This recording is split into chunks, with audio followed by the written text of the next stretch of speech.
I hear you say, I hear you say, look up, child. Hey, look up, child. Hey, where are you now? When all I feel is doubt. Look up, child.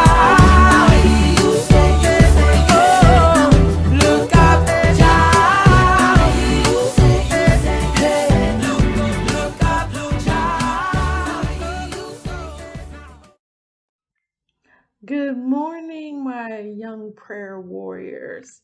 We're going to start our lesson today with our opening prayer. So here we go. Dear Lord, we thank you, we praise you, we exalt you, and we worship you, Lord. We ask that you watch over us, bless us, and keep us and protect us, Lord. We pray that we have a great day learning, growing, understanding God's word.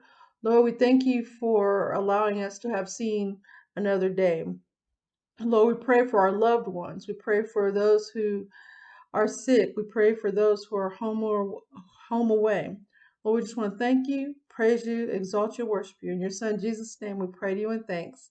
Amen.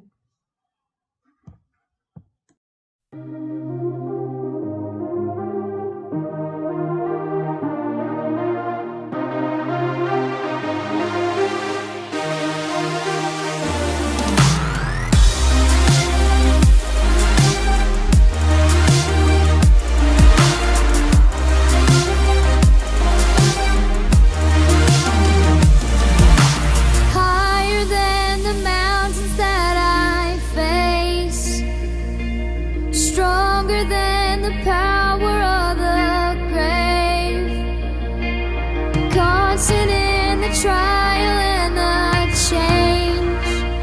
One thing remains: your love never fails and never gives up, never runs out on me.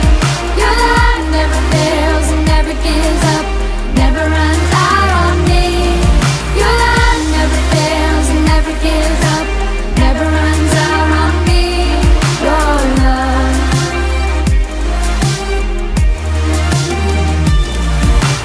On and on and on and on it goes. It overwhelms and satisfies my soul. And I never ever have to be afraid. One thing remains. Oh, this one thing remains. Your love never fails and never gives up, never runs out on me. Your love never fails and never gives up, never runs out on me. Your love never fails and never gives up, never runs out on me. Your love. Your love. In death, in life, I'm confident and covered by the power of your great love. My debt is paid. There's nothing that can separate my heart from your great love. Your love never fails and never gives up, never runs out on me. Your love never fails and never gives up, never runs out on me. Your love never fails and never gives up, never runs out on me. Your love.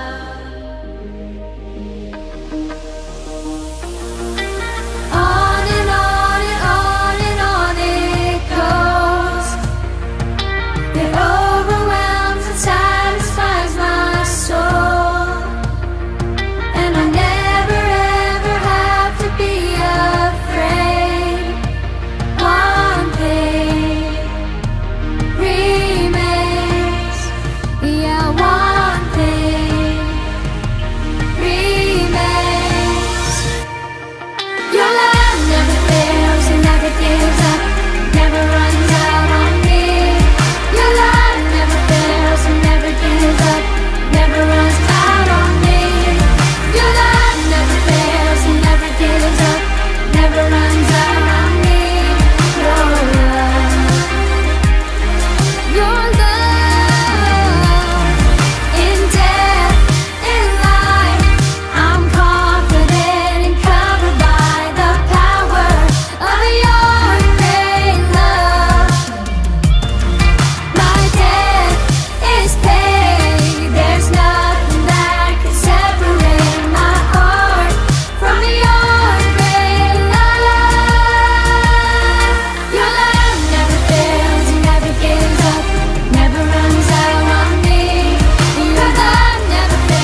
Did you know that we should forgive people even if they don't say they're sorry?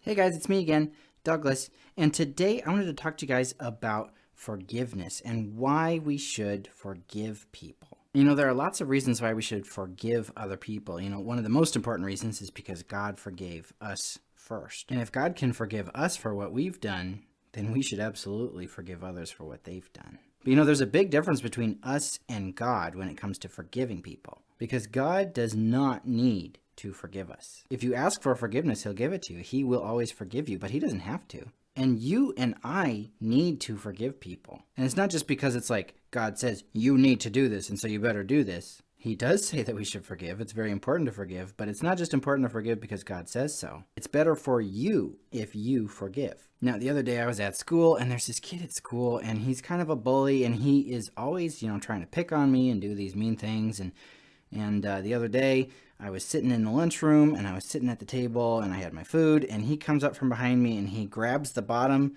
back two legs of my chair, and he pulls out the chair from behind me, and I kind of like pushed me forward down into my food, and everybody was like laughing, and I had food in my face, and I was so mad. And I don't know about you, but sometimes when I get mad, I just get really flustered. Like, I don't even know what to do. Like, I had my food in my face, and everybody's laughing at me, and I just didn't even know what to do. I just sat there with, spaghetti dripping down off of my nose, and he just laughed and moved on. Well, I didn't move on. I was still mad, and I was mad all day and all night. All I was thinking about was this kid and how he made me get my face in my food, and he was so mean to me, and I was so mad at him. But, I was remembering that, since God forgave us, we should forgive others. So I thought to myself, yeah, I'm going to forgive this kid. And so the next day at school in the cafeteria, I had my lunch and I was about to go sit down at the table. I had my tray full of food and I saw him sitting at his table, and I walked over to him and I said, you know what?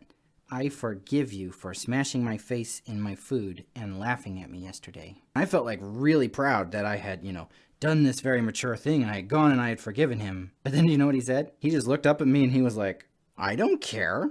And he hit my tray of food and spilled my chocolate milk all over the place. And I was just like, I didn't know what to say. I was just looking at him like, why would he do that? He wasn't even sorry for doing that mean thing to me the other day. Why am I going to forgive him if he's not even sorry? So then if I was mad the day before that, I was really, really, really mad that day because I forgave him. That was such a nice thing for me to do for him, to forgive him and, not like push him back or something like that, or make his food spill all over the place. And I did this super nice thing for him and he didn't even care. It was super nice of me to forgive him, right? Well, I think it was a good thing for me to forgive him, but it's also an important thing for me to forgive him. Because, I went home that second day after him, also spilled my food that day, and I was so mad. I was even madder than before, and I was just furious because I was like, well, I can't forgive him now because he's not sorry, that's for sure. He's definitely not sorry. I realized that me forgiving him isn't all about what's good for him. It is good for him for me to forgive him, but he doesn't need to ask for my forgiveness for me to forgive him. He doesn't even need to be sorry at all. But if I don't forgive him, I'm just going to be mad forever.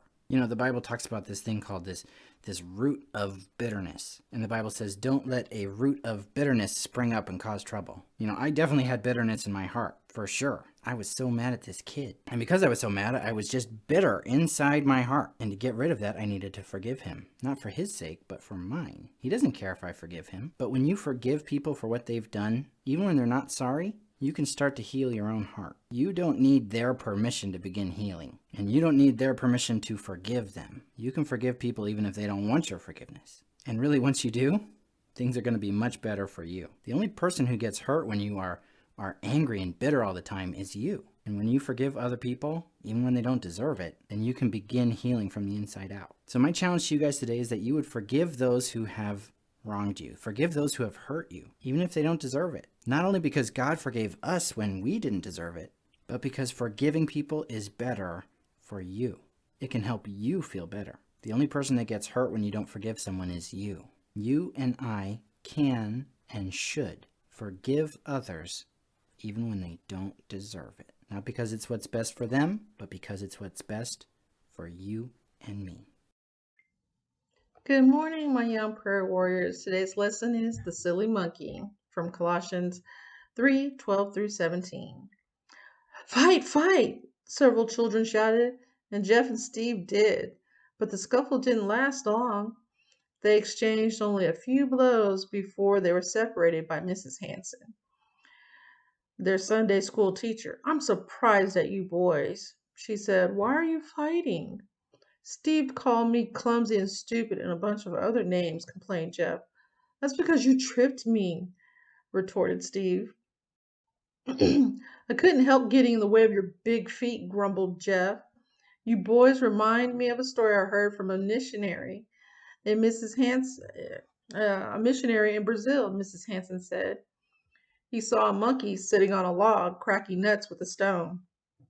The monkey looked up and saw the missionary watching him. This caused him to miss the nut and instead hit his tail with the stone. The monkey got so mad he threw a stone at the missionary and then ran off. Evidently, he blamed the missionary for his pain. Aren't you boys like the monkey, blaming each other for something that was really your own fault? The boys looked at the floor as Miss Hanson continued. When we're tempted to fight, we should think about how Jesus told us to treat one another, she said. Jesus said, love one another as I have loved you. That's John 15:12. How much does he love us? Enough to die for us, answered Steve hesitantly. That's right, agreed Mrs. Hanson. And Paul wrote, if anyone has a complaint against another, even as Christ forgave you, so you also must do. How does Christ forgive Jeff? Well, he forgives completely, said Jeff slowly. He looked at Steve with a sheepish grin. I'm sorry, Steve. Will you forgive me? He asked. Sure, replied Steve. And you forgive me too, okay? Mrs. Hanson smiled. Good, she approved. It's nice to see you acting like Jesus rather than like a silly monkey. How about you? Do you blame someone else when things go wrong? Stop and think before accusing someone else. Maybe that person isn't at fault. Even if he is, follow Christ's example. He died for you even though you sinned against him. He freely forgives when you ask him, and he never holds a grudge. And after this, our memory verse is going to be given by Lillian White. Memory verse Colossians 3:13. If anyone has a complaint against another, even as Christ forgave you, so you also must do. All right, so now I'm going to read the part Colossians 3:12 through 17 from our lesson, The Silly Monkey. Therefore, as God's chosen people, holy and dearly loved, clothe yourselves with compassion, kindness, humility, gentleness, and patience. Bear with each other and forgive one another if any of you has a grievance against someone. Forgive as the Lord forgave you. And over all these virtues, put on love, which binds them all together in perfect unity. Let the peace of Christ rule in your hearts, since as members of one body, you were called to peace, and be thankful. Let the message of Christ dwell among you richly as you teach and admonish one another with all wisdom through psalms, hymns, and songs from the Spirit, singing to God with gratitude in your hearts. And whatever you do, whether in word or deed, do it all in the name of the Lord Jesus, giving thanks to God the Father through him. So we're going to close out now with prayer. Lord, we thank you for allowing us to have this lesson. Lord, we pray that we forgive those who have wronged us. Lord, we pray that they forgive us if we have wronged them. Lord, we thank you for this lesson and learning how to forgive. Lord, we pray that we are able to go forth and do so. In your Son, Jesus' name, we pray in thanks. Amen.